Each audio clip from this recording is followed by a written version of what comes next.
ఏ పిల్లలకైతే ఇంట్రెస్ట్ తగ్గిందో వాళ్ళకి మనం చిన్న లిజనింగ్ యాక్టివిటీ ఇవ్వాలి. కళ్ళు మూసుకుని కాస్త ఈ 2-3 వాక్యాలు విను. ఆ వాక్యాలు విన్న వాక్యాలను మళ్ళీ చెప్పు.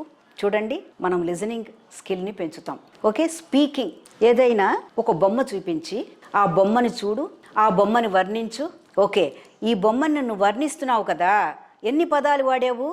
ఇట్లాంటి పదాలే కదా నీకు టెక్స్ట్ బుక్లో కూడా ఉంటాయి.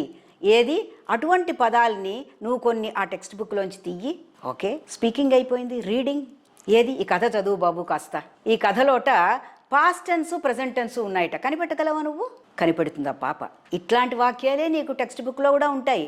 అట్లాగే రైటింగ్ అంటే ఒక ఇన్ఫార్మల్ వేలో, ఒకవేళ వాళ్ళకి ఏ కారణాల వల్లనైనా వాళ్ళ ఇంట్రెస్ట్ తగ్గిపోతుంటే ఆ లవ్ ఫర్ లెర్నింగ్ని మనము మళ్ళీ తిరిగి రీఇన్స్టేట్ చేయడానికి ఎన్వైరన్మెంట్ను కూడా కండ్యూసివ్గా చేయాలి.